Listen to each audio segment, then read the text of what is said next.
You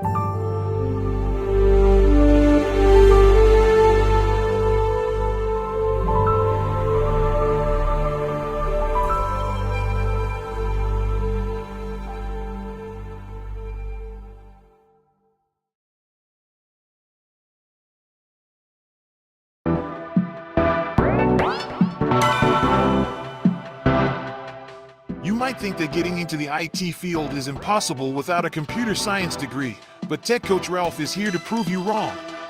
Get ready for some jaw-dropping revelations on how to break into this lucrative industry. Listen up, tech enthusiasts! Are you ready to break through into the IT field, but feel like you need a computer science degree to make it happen? Think again! Tech Coach Ralph has some exclusive, mind-blowing secrets to share with you.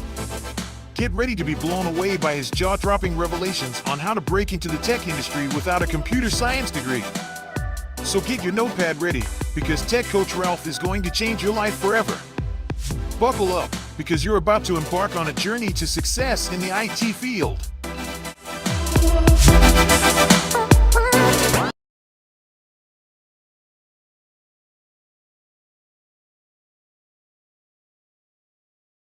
Good morning, good morning, good morning. Today is Wednesday, June 5th, 2024.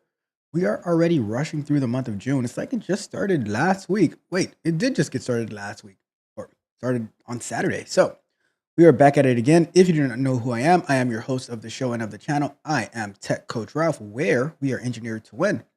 So we are going to get into our news stories for this morning, and then we're going to continue working our way through the iOS app submission part. We got done Google on Monday, and we actually started on iOS on Monday, but we still have a lot to go through for iOS, and still building up the testers for Android so that we can go through our closed testing, and then we can get this app to the next step before we get into production. Right? So that is the plan. Shout out to your car in the building already. Good morning to you, your car. And your car starts off with salute. Let's run it up. Yes. We look forward and we keep our eyes on the prize. We don't miss. So shout out to your car as always for being so supportive in all that we do. And it's teamwork. It's not just me. It's not just your car. We work together and we make things happen. Shout out to all those who invest so much time in the success of me and of themselves and of the channel. And everywhere they go, they just go and they bring value. So just shout out to all of you guys out there, right? So that is our Wednesday morning, right in the middle of the week, as we get to the next side of the week where we start to wind down. But hey, we put in the work every single day. We get after it every single day. So we just keep going, all right? We just keep winning. So let's get into our news articles for today, right? So let's go over to here. And our first article for today is going to be Shutterstock cashes in on AI images. Let's start our timer.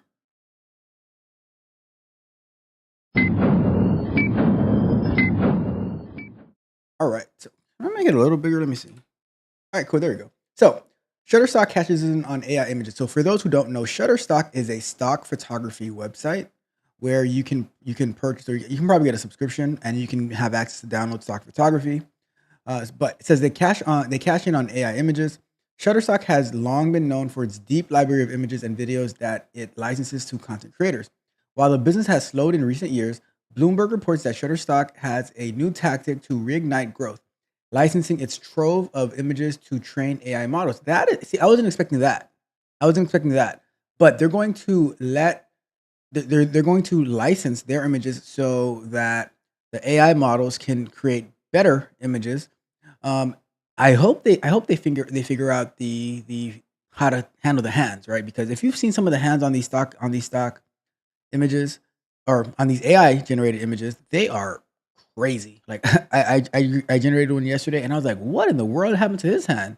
How can you even type with those fingers? But I digress.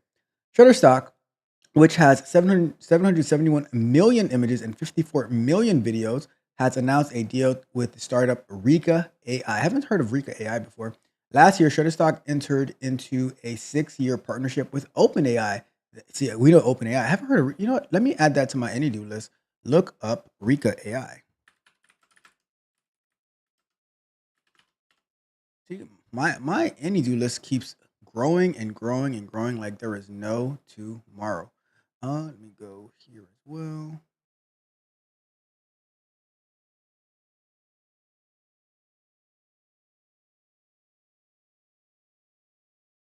All right, cool. So that's the Shutterstock caches in on AI images. I thought it was gonna go with like Shutterstock was going to be offering AI images on their platform, but they're going to use their platform to train AI models, which makes a lot of sense. That is a good partnership investment to get into, especially when people aren't using it as much. You still have to find ways to evolve and ways to grow, right? So let's jump into our next article.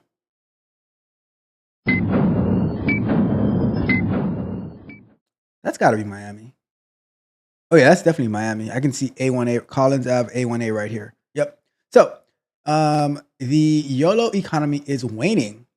The mantra YOLO, short for "You Only Live Once," I haven't heard that said in a very long time, was once a rallying cry among Americans eager to spend their savings on fancy products and experiences following COVID era lockdowns. Am I allowed to say COVID? Anyways, however, with elevated inflation, diminishing savings, and a cooling job market, there's a noticeable change in perspective, and that's bad news for the economy. Wait, so CNN is reporting this. So are you telling me that CNN is reporting that being more fiscally responsible, making wise decisions, is bad for the economy? Okay. Consumer spending is weakening as real disposable income growth slows. Meanwhile, retailers such as Walmart and Target are responding by lowering prices on certain goods to attract inflation-wary customers. Several music acts such as Jennifer Lopez, Bad Bunny, and the Black Keys have canceled summer concerts, NBC reports, citing sluggish demand. Job openings fell to a 3-year low. The Labor Department job openings and labor turnover survey showed this week, which I believe we reviewed this past. Did we review this past? No, I think that we're going to be reviewing this on this Saturday's episode of The Men Lie, The Women Lie, The Numbers Manipulate show with Yakar and Mitch. But yeah, so it's very. Let me. Says, with elevated inflation, diminishing savings, and a cooling job market, there's a noticeable change in perspective, and that's bad news for the economy. But I would say that reckless spending is also bad news for the economy. And I would encourage people to put their money in the right spots and not focus as much on the fancy products and the experiences. I don't know. Maybe I'm wrong. Maybe I'm wrong. All right, let's jump into our next one.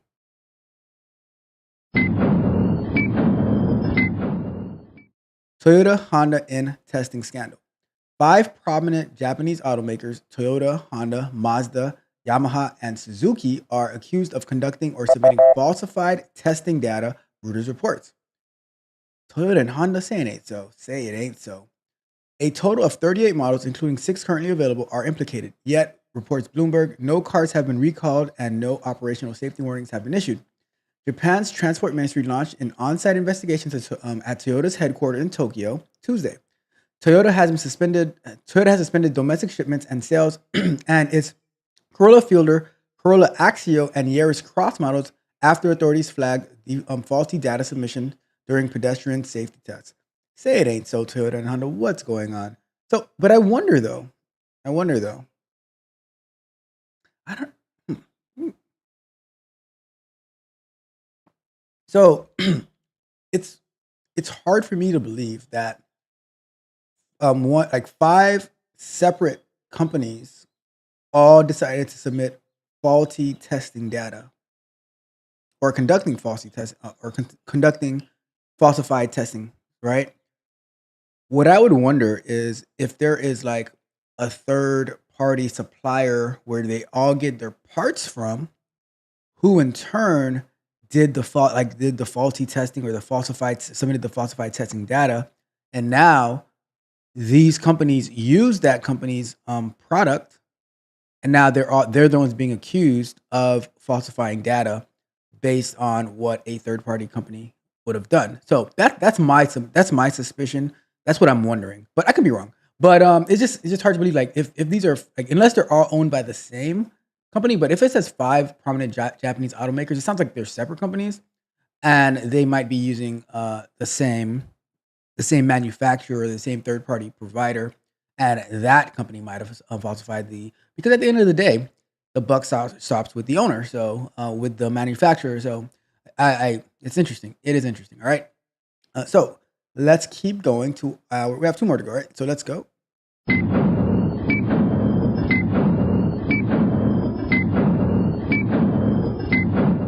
So Texas Exchange to take on the New York Stock Exchange. Stating, so what, Texas, are you guys trying to take over everything? All right, so watch out, New York. A new group is planning to start a national stock exchange in Texas that's more CEO friendly than its rival, per the Wall Street Journal. The Texas Stock Exchange, backed by Wall Street giants including BlackRock and Citadel Securities, aims to improve on what it considers excessive regulation at the New York Stock Exchange and NASDAQ. The Texas Stock Exchange plans to file registration paperwork with the SEC later this year and start trades next year.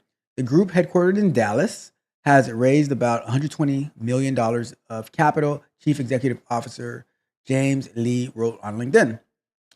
It comes as many companies have moved to Texas, which is now home to more Fortune 500 companies than any other state. Texas's booming economy and the strong economic and population growth among the states in the southeast quadrant of the U.S. present incredible opportunities for business, Lee wrote in another post on LinkedIn. So this is James H. Lee, the chairman and chief executive officer at Texas Stock Exchange.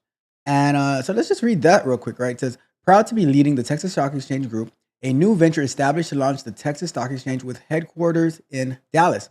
We're thankful for the support of our more than 24 investors, including some of the largest financial institutions and liquidity providers in the world, such as BlackRock and Citadel Securities, as well as prominent business leaders from around the country.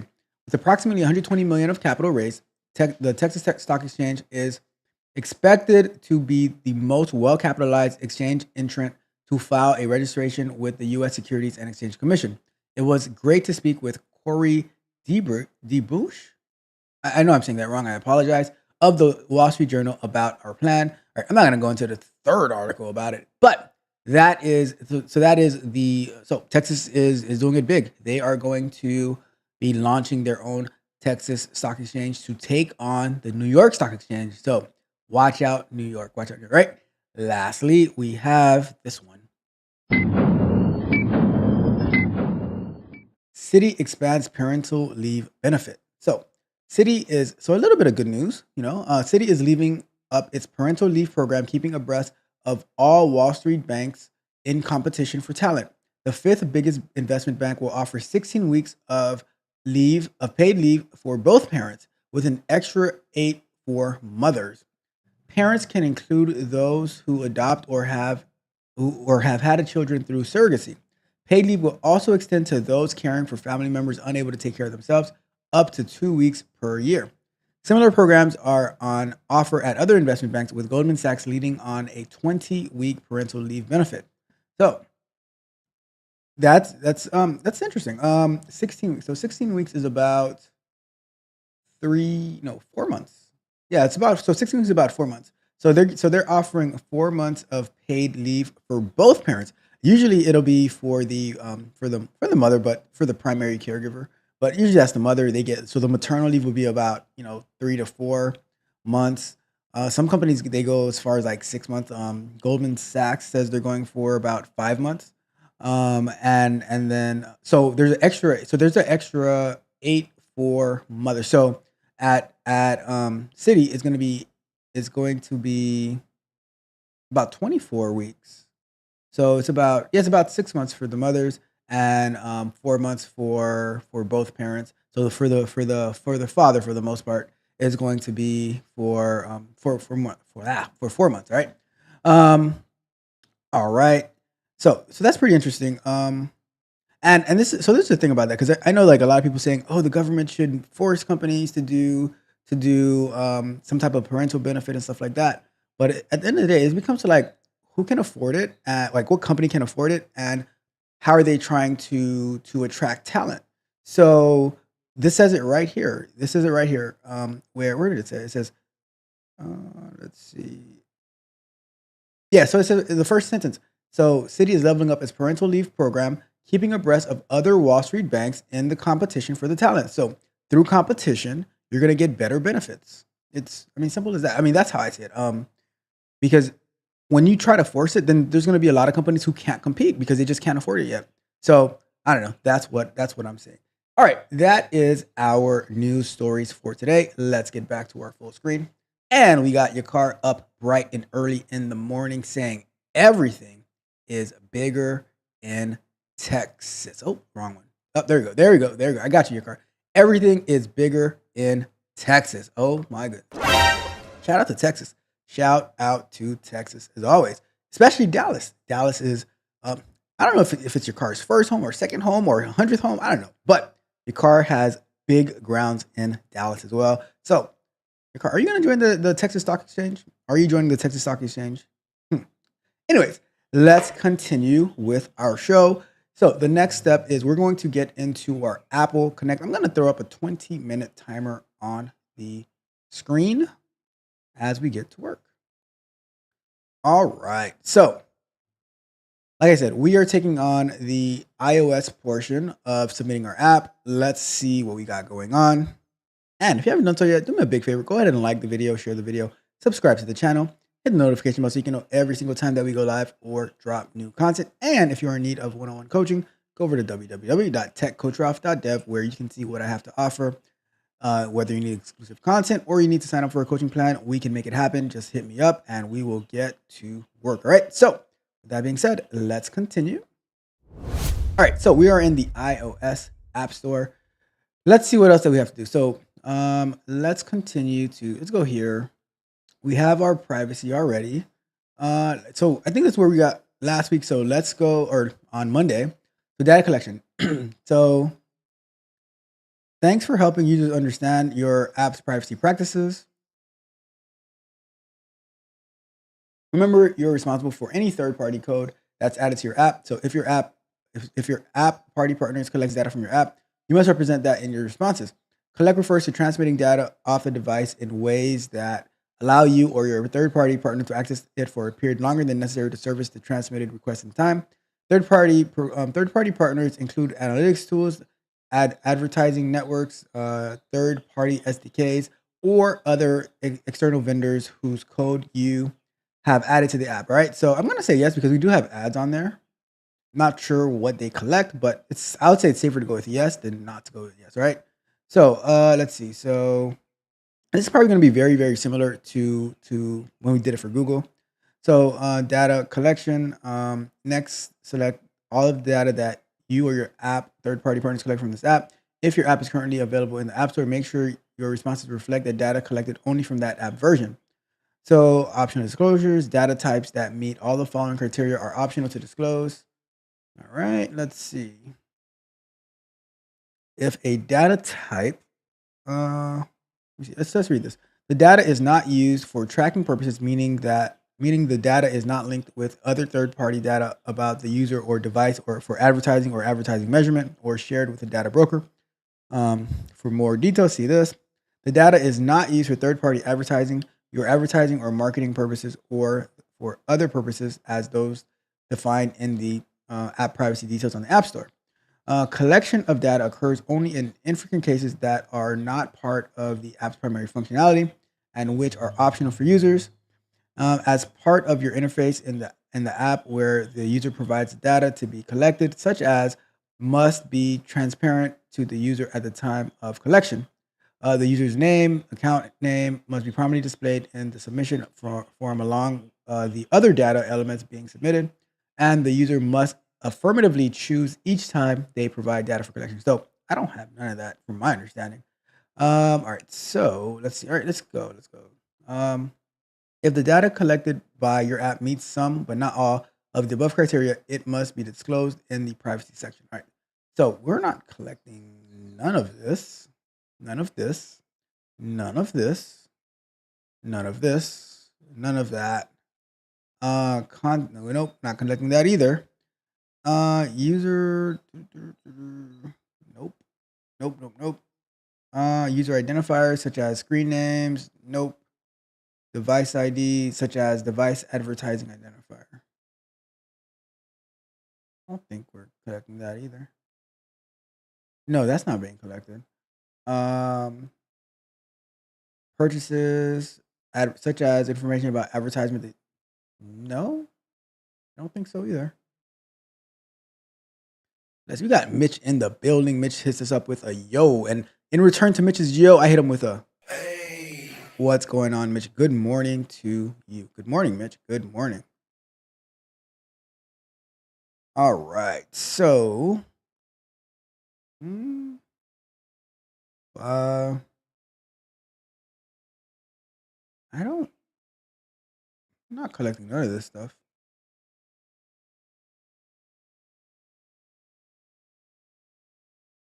Let me see. If I click on this, I have to click on something.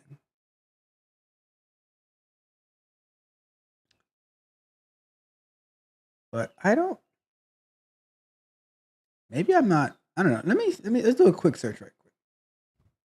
Does using add mob count as collecting data for app stores?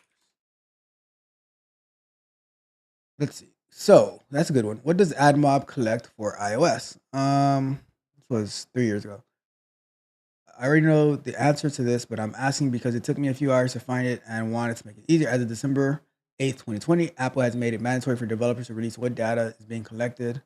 Um, if the developer doesn't comply, it won't be able to push new apps. What data does AdMob collect and how to use it, and how does it use it? So here is Google's official source when it comes to the topic. It's also where most of the answer will be coming from. I would recommend taking a look at it and checking back with it for updates. As of now, AdMob. Oh, there you go. So let's see. So that's what they're collecting. So advertising data such as advertisement users have seen.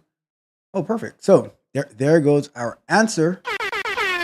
Shout out to Stack Overflow as always. Stack Overflow is my chat GPT for technical information. All right. So IP address. So let's go down this list again. Let's see if we can find it.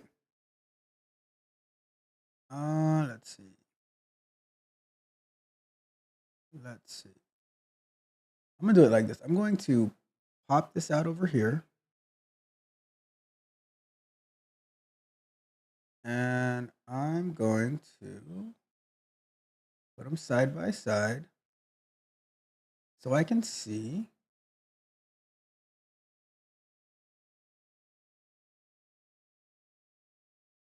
All right, so let's see if we can find these things on here. So IP address, which may be used to estimate the general location of the device. So I would say this would probably be like course location. And then we have non-user related crash logs, which may be used to diagnose problems in the SDK. So it said a device ID is collected. User associated performance data such as app launch time, hang time. Let me see. There is advertising data.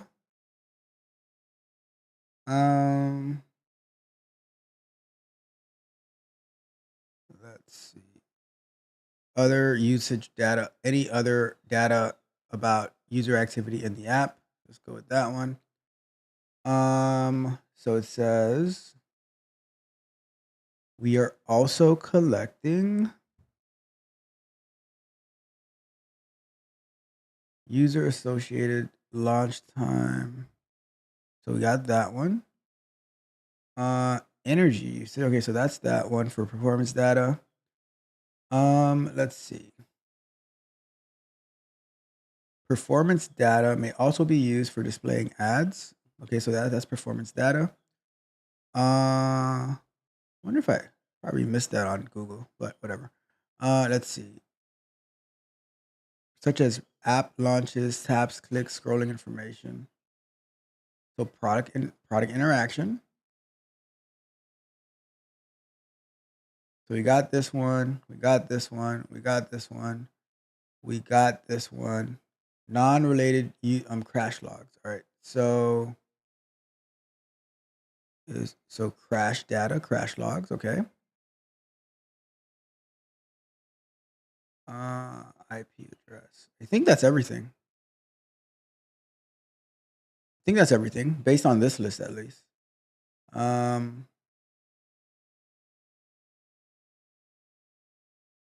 Go to this as well. More details here.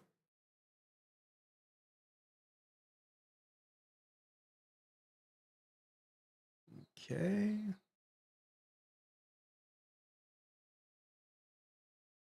So we got that. We got that. We got that. So under usage collection. So we don't need the other data. Crash and performance data. That's it. Cool. So let's go back to expand that one and let's continue. So see, look at that. The power of Stack Overflow, Git, all that good stuff. Additional setup required. To update your app's product page with new data types, you need to finish setting them up on the following page. Okay. Oh, okay. Let's see. Information that describes the location of a user with lower resolution than a latitude longitude with 3 or more decimal places, such as approximate location services. What? All right. Um,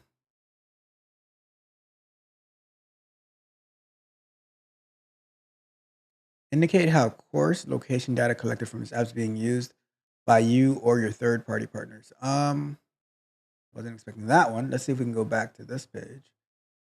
Okay, there it goes right here. So for each of these, for setup for each data type will include 3 regarding how's the data being used, whether the data is collected is being linked to the user, whether the data is used for tracking. All right. Let's see.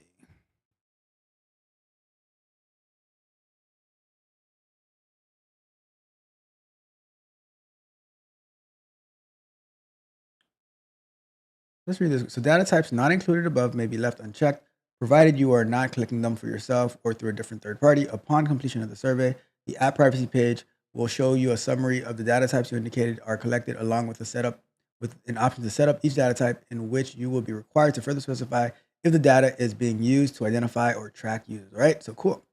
All right. So the AdMob documentation indicates that all the data types it collects can be used for both third-party advertising and analytics purpose, guiding our answer to the first question. The only data that AdMob documentation states is non-user related is the crash log information it collects, deciding our answer for the second question. Finally, the App Store Connect explicitly states that accessing the IDFA means you must answer yes to the third question regarding tracking. All right. So, course location is going to be third party advertising and analytics, Mitch's number one expertise. And then linked to user tracking.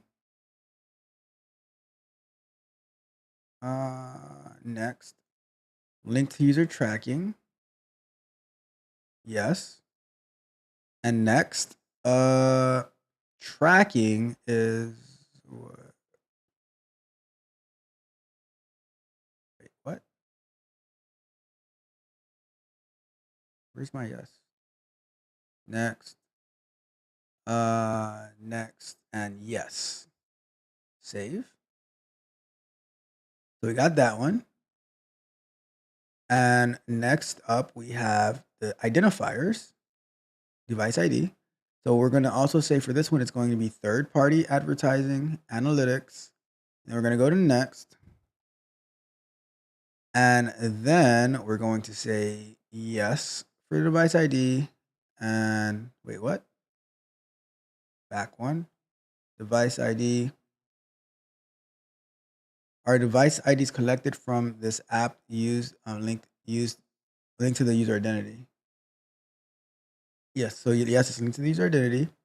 And do you or your third party partners use use device IDs for tracking purposes? Yes.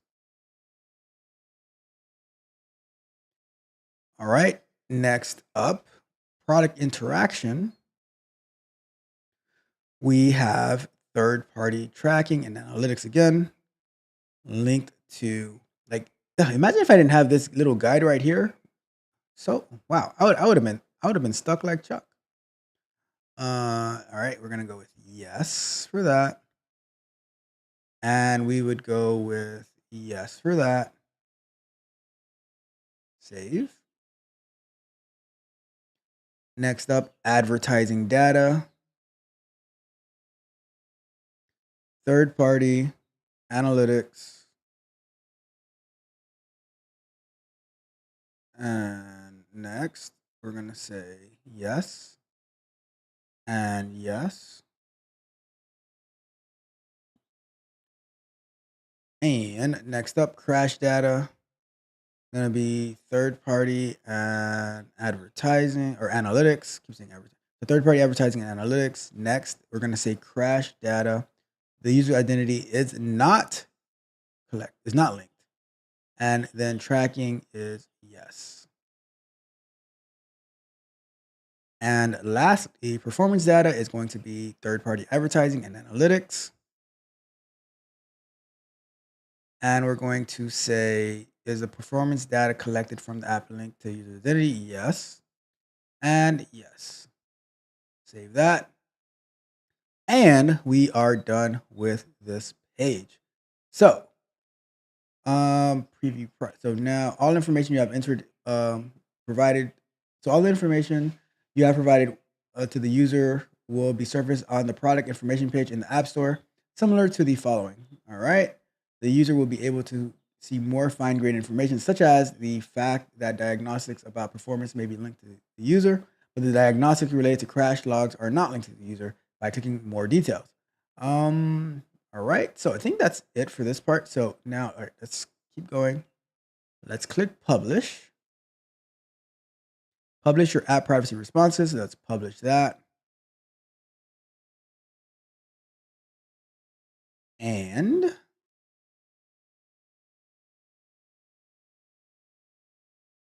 here we are. Okay, what next? What's next? So, let's just go to here and go to add for review. Let's see what else we're missing.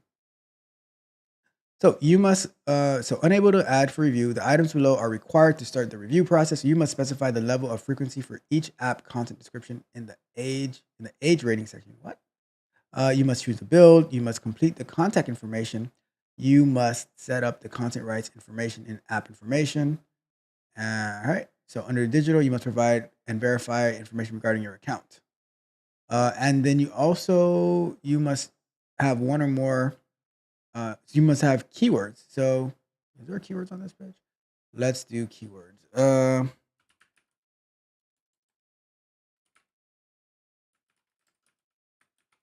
go with that. Let's go with that. All right. So what else did they say we have? We need. So let me save that. And we need to have. I wish they would have. We need to select a build. So let's add a build.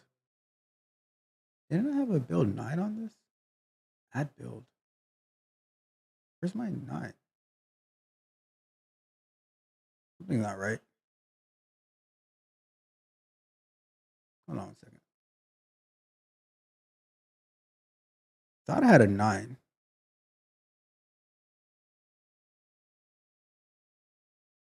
So weird. Version 1.2.9. See something real quick.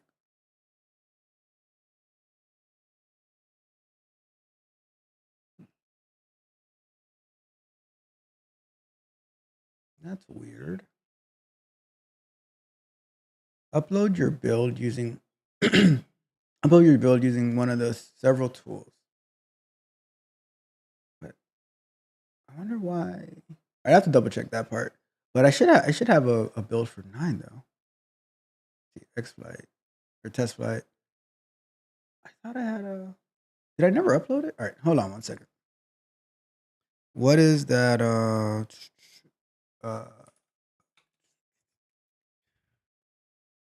transport.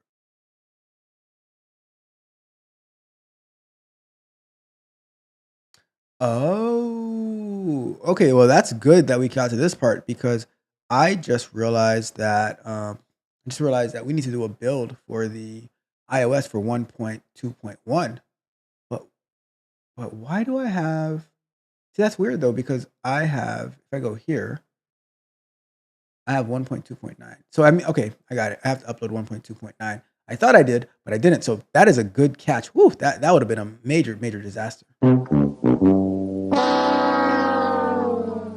But we can continue prepping for submission, and then we'll just add that build, and we'll go from there. So the items below are required to start. So you must select the level of frequency for each Apple content description in the age rating section. Ratings and reviews, I guess.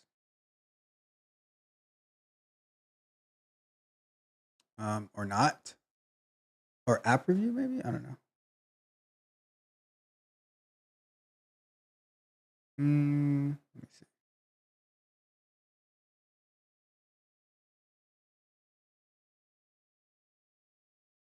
Set age ratings across. First, select the level of frequency for each content description that best describes your app. Your app's age rating can help users best understand if it contains any objectionable content. But let's do this real quick. No cartoon or fantasy, no realistic violence, no prolonged none of this, none of that, none of that, none of that, none of that. Simulated gambling, no.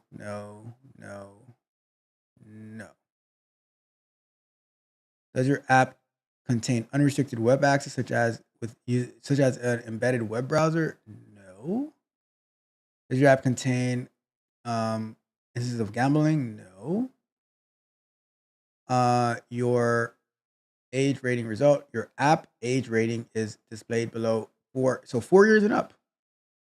4 years and up. And I think that's a good time for kids to start knowing the value of their time, right? So let's do that. And what's this? App contains, shows, or accesses third-party content. Must have all the necessary rights to the content. Actually, I'm gonna have to change this rating because of that. So let's go to.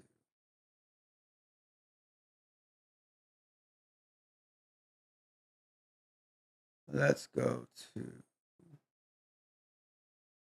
Uh, but or lower, but you believe this content may be suitable for children, may not be suitable for children. You can manually set the age rating to 17 plus. Yeah, we'll do that. All right, let's see. So, set up content rights. Does your app access third party content? Yes, it shows accesses third party content. All right.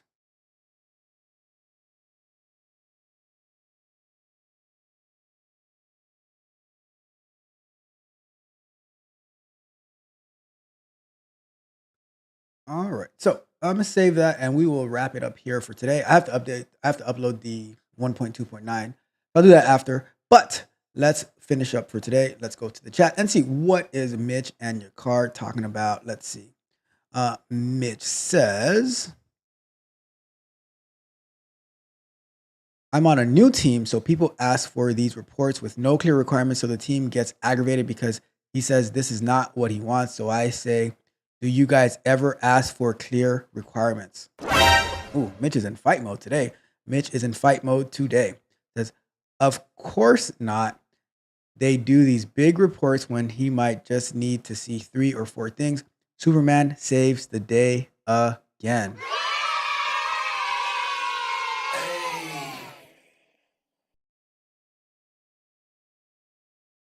And Mitch says, do you ever do something and you get an error, so you do the same exact thing 5 or 6 times, then all of a sudden it works?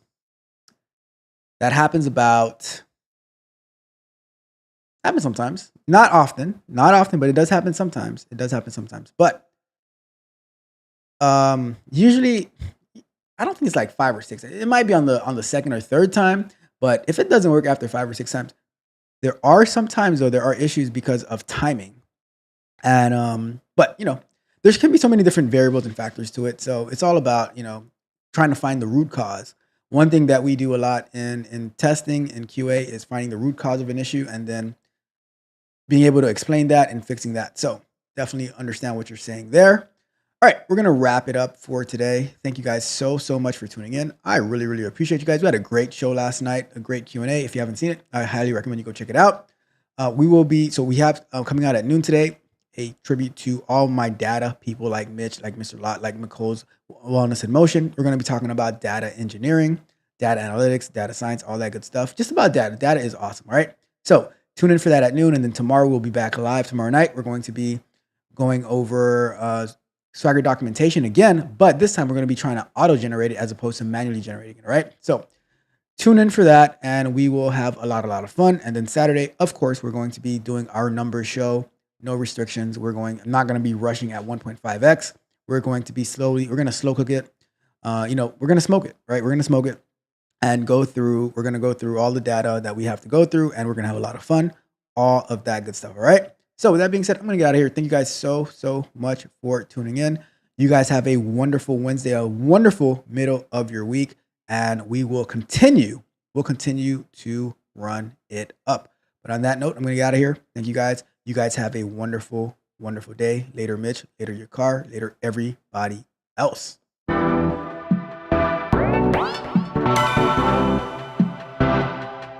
You might think that getting into the IT field is impossible without a computer science degree, but Tech Coach Ralph is here to prove you wrong. Get ready for some jaw-dropping revelations on how to break into this lucrative industry. Listen up, tech enthusiasts. Are you ready to break through into the IT field, but feel like you need a computer science degree to make it happen? Think again. Tech Coach Ralph has some exclusive, mind-blowing secrets to share with you. Get ready to be blown away by his jaw-dropping revelations on how to break into the tech industry without a computer science degree. So get your notepad ready, because Tech Coach Ralph is going to change your life forever. Buckle up, because you're about to embark on a journey to success in the IT field.